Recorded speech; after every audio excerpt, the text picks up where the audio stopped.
ভাবিব পাৰেনে মাত্ৰ 14 বছৰ বয়সত বিশ্বকাপৰ ফাইনেলত 80টা বলত 175 ৰান সংগ্ৰহ কৰি সমগ্ৰ বিশ্বক হতবাক কৰি তুলি দিয়া এজন কিশোৰ ক্ৰিকেটাৰৰ কথা।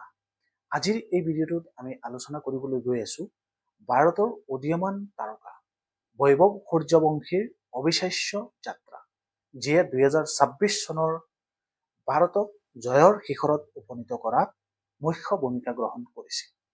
ইংলেণ্ডৰ বিৰুদ্ধে ফাইনেল খেলত তেওঁ মাত্ৰ 80টা বলত 175 ৰান সংগ্ৰহ কৰে, য'ত আছিল 15টা ফ'ৰ আৰু 6টা ছিক্স মাৰিছিল আৰু 55টা বলত শতক সম্পূৰ্ণ কৰি তেওঁ আণ্ডাৰ-19 বিশ্বকাপৰ ইতিহাসৰ অন্যতম দ্ৰুততম শতকৰ অধিকাৰী হয়।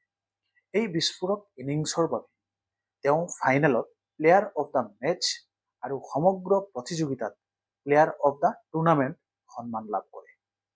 7খন খেলত মুঠ 439 ৰান সংগ্ৰহ কৰি তেওঁ দেখুৱাইছে যে বয়স কেৱল এটা সংখ্যা। এই অসাধাৰণ সফলতাৰ পিছত বিহাৰৰ মুখ্যমন্ত্ৰীয়ে তেওঁক 50 লাখ টকাৰ নগদ পুৰস্কাৰ সন্মান জনায়।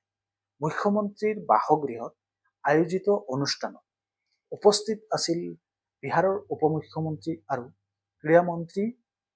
এই সন্মান কেৱল এজন খেলুৱৈকে নহয়, সমগ্ৰ যুৱ প্ৰজন্মক উৎসাহিত কৰাৰ এক প্ৰতীক হিচাপে গণ্য কৰা হৈছে আৰু সেইটো শিক্ষিত সমাজে চৰ্চা কৰি আছে।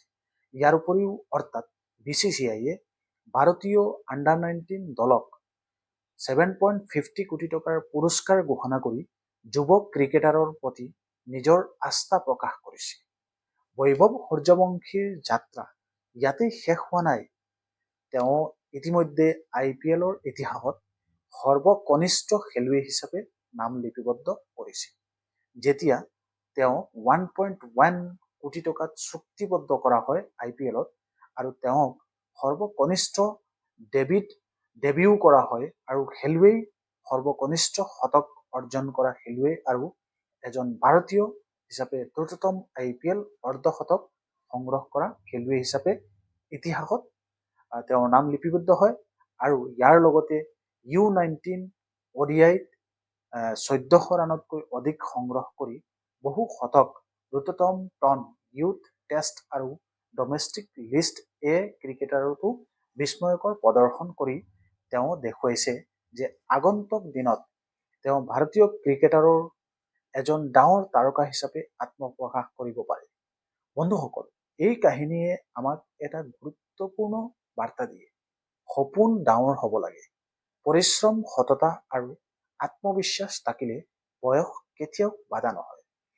আপোনালোকে কি ভাবে? বৈভৱ সূৰ্যবংশীৰ ভৱিষ্যত টিম ইণ্ডিয়াৰ স্থায়ী তাৰকা হ'ব নেকি? নে নিজৰ মতামত আপোনালোকে আমাৰ ভিডিঅ'ৰ তলত মন্তব্যটো জনাব, অৱশ্যই লিখিব। আৰু এনেধৰণৰ গুৰুত্বপূৰ্ণ ক্ৰীড়া সম্পৰ্কীয় আৰু ৰাষ্ট্ৰীয় আপডেট নিয়মিতভাৱে পাবলৈ ৱেলিছ অসম ইউটিউব চেনেলটো ছাবস্ক্ৰাইব কৰিবলৈ নাপাহৰিব। ধন্যবাদ। পৰৱৰ্তী সময়ত এনেধৰণৰ নতুন এটা আপডেট আপোনালোকৰ আগত লৈ আহিম ভিডিঅ'ৰ মাজেৰে। Thank you. জয় আই অসম।